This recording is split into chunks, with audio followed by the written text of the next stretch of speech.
Բարև ձեզ, ATV 12 հեռուստաընկերության եթերում օբյեկտիվ լրատվական թողարկումն է, ես Սոնա Տոնականյանն եմ։ Սեպտեմբերի 27-ից սկսած ամեն օր մեր թողարկումն սկսում ենք Արցախյան պատերազմի մասին վերջին զարգացումների փոխանցմամբ։ Այսօր ցավի մասին լռելով ձեզ ենք ներկայացնում Հայաստանի Հանրապետության վարչապետ Նիկոլ Փաշինյանի, Ռուսաստանի Դաշնության նախագահ Վլադիմիր Պուտինի և Ադրբեջանի Հանրապետության նախագահ Իլհամ Ալիևի համատեղ հայտարարության տեքստը։ 2020 թվականի նոյեմբերի 10-ին Մոսկվայի ժամանակով ժամը 00-ին հայտարարվում է Լեռնային Ղարաբաղի հակամարտության գոտում ամբողջական հրադադարի և բոլոր ռազմական գործողությունների ավարտի մասին։ Ադրբեջանական Հանրապետությունը և Հայաստանի Հանրապետությունը այսուհետ կողմերը կանգ են առնում իրենց զբաղեցրած դիրքերում։ Աղդամի շրջանը վերադարձվում է ադրբեջանական կողմին մինչև 2020 թվականի նոյեմբերի 20-ը։ Լեռնային Ղարաբաղում շփման գծի և Լաչինի Միչանսկի լայնքով տեղակայվում է Ռուսաստանի Դաշնության խաղաղապահ զորակազմը, 1960 զինծառայողներ, 90 միավոր զրահամեքենա, 380 միավոր ավտո և հատուկ տեխնիկայով։ Ռուսաստանի Դաշնության խաղաղապահ զորակազմը տեղակայվում է Հայաստանի զինված ուժերի դուրսբերմանը զուգահեռ։ Ռուսաստանի Դաշնության խաղաղապահ զորամիավորման տեղակայման ժամկետը 5 տարի է, հաջորդ 5-ամյա ժամանակահատվածների ավտոմատ երկարաձգմամբ, եթե կողմերից ոչ մեկը չի հայտարարում սույն դրույթի կիրառումը դադարեցնելու մտադրության մասին ժամկետը լրանալուց 6 ամիս առաջ։ Հակամարտության կողմերի կողմից համաձայնությունների կատարման վերահսկողության արդյունավետությունը բարձրացնելու նպատակով հրադադարի ռեժիմը վերահսկելու համար տեղակայվում է խաղաղապահ կենտրոն։ Հայաստանը կվերադարձնի Ադրբեջանի Քելբաջարի շրջանը մինչև 2020 թվականի նոյեմբերի 15-ը, իսկ մինչև 2020 թվականի դեկտեմբերի 1-ը Լաչինի շրջանը։ Լաչինի Միչանսկը 5 կմ լայնությամբ, որը կապահովի Լեռնային Ղարաբաղի կապը Հայաստանի հետ և չի տարածվի Շուշի քաղաքի վրա, մնում է Ռուսաստանի խաղաղապահ զորակազմի վերահսկողության ներքո։ Կողմերի համաձայնությամբ առաջիկա 3 տարիներին որոշվելու է Լաչինի Միչանսկի երկայնքով նոր երթուղու կառուցման պլանը, որը կապահովի կապը Ստեփանակերտի և Հայաստանի միջև, հետագայում էլ այդ երթուղին պաշտպանելու համար ռուսական խաղաղապահ զորախմբի վերաբաշխումամբ։ Ադրբեջանը երաշխավորում է երկուղություններով քաղաքացիների, տրանսպորտային միջոցների և ապրանքների երթևեկության անվտանգությունը Լաչինի Միչանսկով։ Ներքին տեղահանված անձինք և փախստականները վերադարձվում են Լեռնային Ղարաբաղի տարածք և հարակից տարածքներ ՄԱԿ-ի փախստականների հարցերով գերագույն հանձնակատարի գրասենյակի վերահսկողության ներքո։ Իրականացվում է ռազմագերիների և այլ պահվող անձանց և զոհվածների մարմինների փոխանակում։ Ապա շրջափակվում են տարածաշրջանում բոլոր տնտեսական և տրանսպորտային կապերը։ Հայաստանի Հանրապետությունն ապահովում է տրանսպորտային հաղորդակցությունը Ադրբեջանի արևմտյան շրջանների և Նախիջևանի ինքնավար հանրապետության միջև երկու ուղղություններով քաղաքացիների, տրանսպորտային միջոցների և ապրանքների անխոչնդոտ տեղաշարժը կազմակերպելու նպատակով տրանսպորտային երթևեկության հսկողությունն իրականացնում է Ռուսաստանի Դաշնության անվտանգության դաշնային ծառայության սահմանապահ ծառայության մարմինները։ Կողմերի համաձայնությամբ կապահովի Նախիջևանի ինքնավար հանրապետությունը Ադրբեջանի արևմտյան շրջանների հետ կապող նոր տրանսպորտային հաղորդակցությունների կառուցում։ Հայաստանի Հանրապետության նախագահ Արմեն Սարգսյանը հայտնել է, որ անհապաղ նախաձեռնում է քաղաքական խորհրդակցություններ։ Նախագահը հանդես է եկել հետևյալ հայտարարությամբ. Մամուլից տեղեկացա, որ Ռուսաստանի և Ադրբեջանի նախագահների հետ ստորագրվել է Ղարաբաղյան պատերազմը դադարեցնելու մասին հայտարարություն։ Մամուլից տեղեկացել եմ նաև պատերազմի դադարեցման պայմանների մասին։ Որպես հանրապետության նախագահ այս փաստաթղթի վերաբերյալ ինձ հետ որևէ խորհրդակցություն կամ քննարկում ցավոք չի եղել, որևէ բանակցության ես չեմ մասնակցել։ Ղարաբաղյան հակամարտության կարգավորումը համազգային նշանակության և կարևորության հարց է։ Հայաստանի, Արցախի ողջ հայ ժողովրդի կենսական անվտանգային շահերին է իրավունքներին առնչվող ցանկացած քայլ, գործողություն, ցանկացած որոշման ընդունում, առավել ևս որևէ փաստաթղթի ստորագրում պետք է լինի համապարփակ խորհրդակցությունների և քննարկումների առարկա։ Ընդգծում եմ, Արցախի, հետևաբար հայ ժողովրդի ճակատագիրը կարող է լուծվել միմիայն հաշվի առնելով մեր համազգային շահերն ու միմիայն համազգային կոնտեքստի հիման վրա։ Հաշվի առնելով առկա իրավիճակով պայմանավորված ժողովրդի ստվար զանգվածի խոր մտահոգություններն անհապաղ նախաձեռնում եմ քաղաքական խորհրդակցություններ համազգային շահերի պաշտպանության մեր օրակարգից բխող լուծումներն ամենակարճ ժամկետներում համաձայնեցնելու նպատակով։ Որպես հանրապետության նախագահ ազգապահպանության կարևորագույն այս պահին համազգային միասնության ձևավորումը համարում եմ արժմիական առաքելությունը։ Հուսով եմ, որ 10-օրյա ժամկետում բոլորիս կհաջողվի ձևավորել այդպիսի միասնություն, որի պարագայում ես կհամարեմ, որ օգտագործել եմ հայրենիքիս ծառայելու հնարավորությունները։ Նոյեմբերի 9-ի լույս 10-ի գիշերը Հայաստանի վարչապետ Նիկոլ Փաշինյանն արել էր հետևյալ գրառումը Facebook-ում. Սիրելի հայրենակիցներ, քույրեր եւ եղբայրներ, անձամբ իմ եւ բոլորիս համար ծանր, չափազանց ծանր որոշում եմ կայացրել։ Ռուսաստանի եւ Ադրբեջանի նախագահների հետ Ղարաբաղյան պատերազմը ժամը 01:00-ից դադարեցնելու մասին հայտարարություն եմ ստորագրել։ Հայտարարության տեքստը, որն արդեն հրապարակվել է, անասելի ցավոտ է անձամբ ինձ եւ մեր ժողովրդի համար։ Այդ որոշումը կայացրել եմ ռազմական իրադրության խորը վերլուծության եւ այդ իրադրությանը ամենալավ տիրապետող մարդկանց գնահատականի արդյունքում։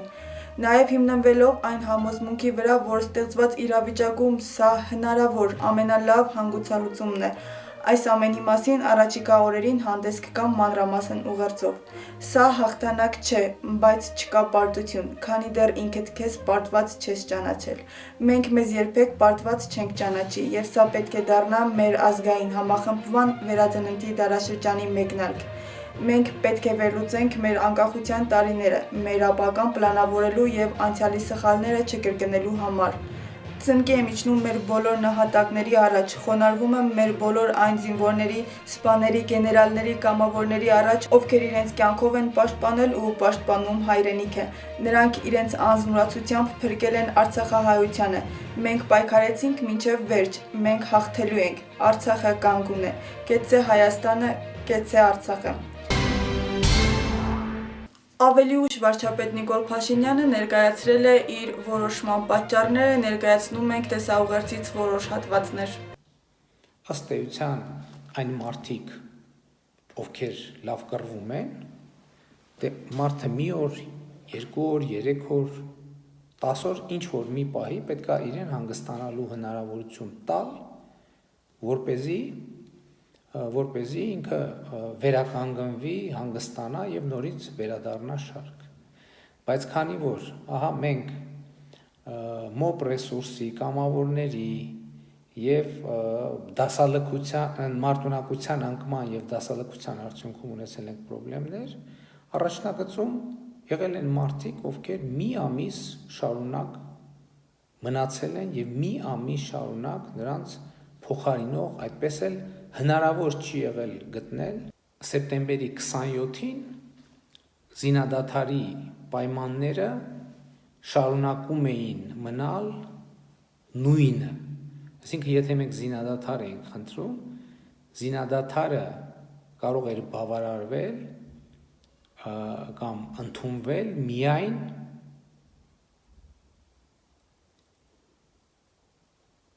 ձեզ եւ մեզ հայտնի 7 շրջանները վերադարձնելու կամ հանձնելու պայմանով։ Իսկ մենք նման քայլի չէինք կարող գնալ,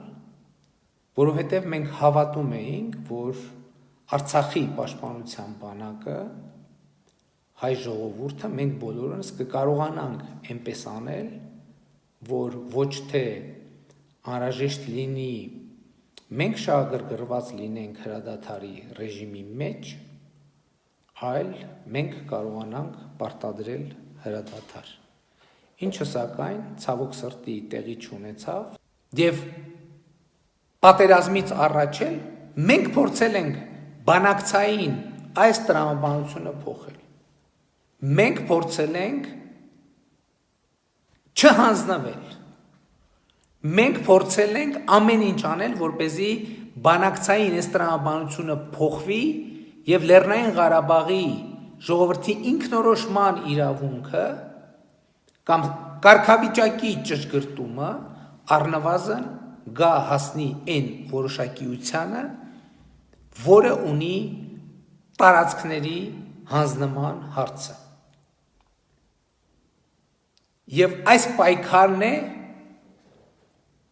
որ բերել է ի վերջո պատերազմի։ Մեր զինվորները կռվեցին անձնուրաց, մեր սպաները, գեներալները հերոսության նկարագրելի օրինակներ ցույց տվեցին, բայց մենք ի վերջո եկանք այն կետին, երբ որ բանակը ըստ էության հարց դրեց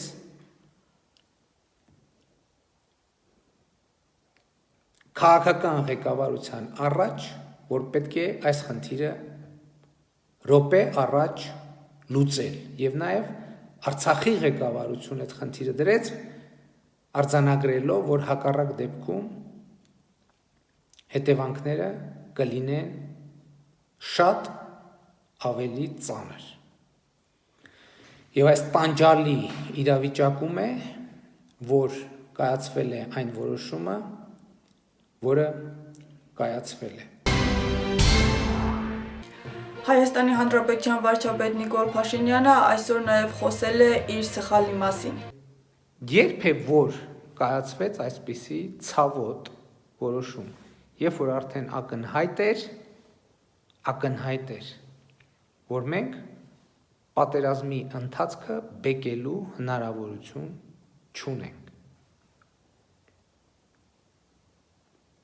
Եվ մեր առաջ դրված էր խնդիր խուսափել վատթարագույնից։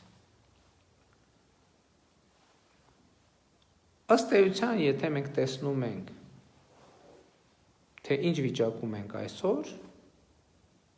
հետահայաց կարող ենք ասել, որ եթե մենք մի տարի առաջ համաձայնված լինեինք այդ բանաձևին, 5 տարածքների վերադարձի, ըստ էության ունենայինք ավելի լավ վիճակ, քան ունենք այսօր։ Եվ դա ճշմարտություն է։ Բայց ով է, որ Հայաստանում կհավատար, որ դա ճիշտ ճանապարհ է։ Շատ քիչ մարդիկ եւ այդ թվում կներեք ես էլ չի հավատա, որ դա ճիշտ ճանապարհ է, որովհետեւ այնքան անորոշություններ են բացվում, որ դա դառնում է խնդրահարույց։ Դա դառնում է խնդրահարույց եւ ըստ էության ստացվում է, որ մենք առանց պայքարի ուղղակի որևէ բան հանձնեցինք եւ որևէ բան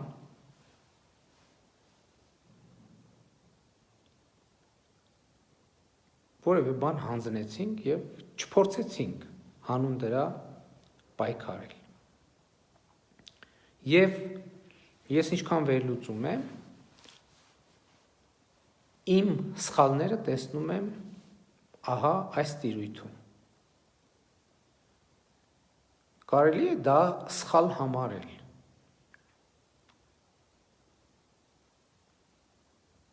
Եվ արդյոք դա բերում է պատասխանատվություն։ Այս իրավիճակը իհարկե բերում է պատասխանատվություն, եւ ես լիոլի կրում եմ այդ պատասխանատվությունը, ամբողջապես եմ կրում, անձամբ եմ կրում, անկախ բոլոր հանգամանքներից, բայց հետահայաց նայելու դեպքում ես գիտեմ, որ ինձ համար եւ ձեզ համար այդ լուծումները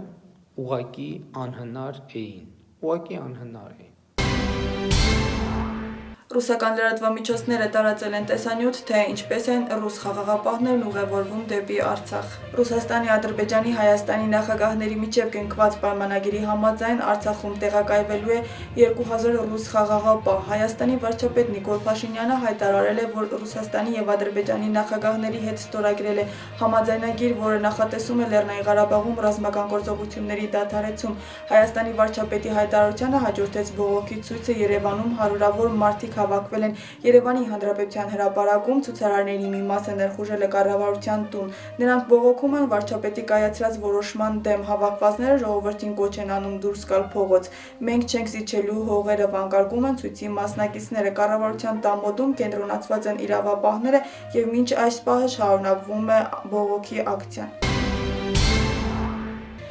Հայաստանի Հանրապետության պաշտպանության նախարարությունը եւ գլխավոր շտաբը տարածում են հայտարարություն, որում կոչ են անում քաղաքացիներին զերծ մնալ գործողություններից, որոնք կարող են խարխլել պետականության հիմքերը։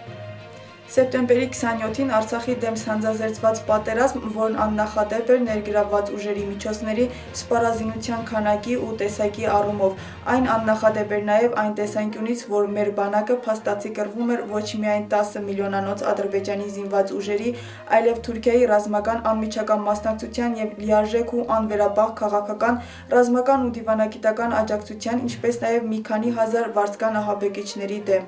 Մեր բանակը այս պայմաններում արեց հնարավորն ու անհնարինը հակառակորդին դիմագրավելու համար։ Հայկական բանակի ամեն մի զինվոր, սպա ու գեներալ հայրենիքի պաշտպանության համար արեց առավելագույնը, անմնացորդ նվիրվելով այդ պայքարին ու կերտելով բազմաթիվ հերոսական պատմություններ։ Այս պատերազմը մեզանից խլեց մեր լավագույն որդիներին, որոնց հիշատակը հավերժ կմնա բոլորի սրտերում, որպես մեր ժամանակների իրական հերոսների։ Ձեզանից յուրաքանչյուրը պետք է վստահ լինի, որևէ մեկի մոտ կասկածի նշույլ անգամ չպետք է լինի, որ մեր բանակն արել է հնարավորն ու անհնարինը, բայց ժամանակն է դադարեցնել այրունահեղությունը։ Հայաստանի, Ռուսաստանի եւ Ադրբեջանի քաղաքական ղեկավարությունները եկել են համաձայնության, որի բովանդակությանն արդեն ծանոթ եք։ Պատերազմը լիարժեք չի ավարտվել եւ մարտական գործողություններն Արցախում դեռևս շարունակվում են։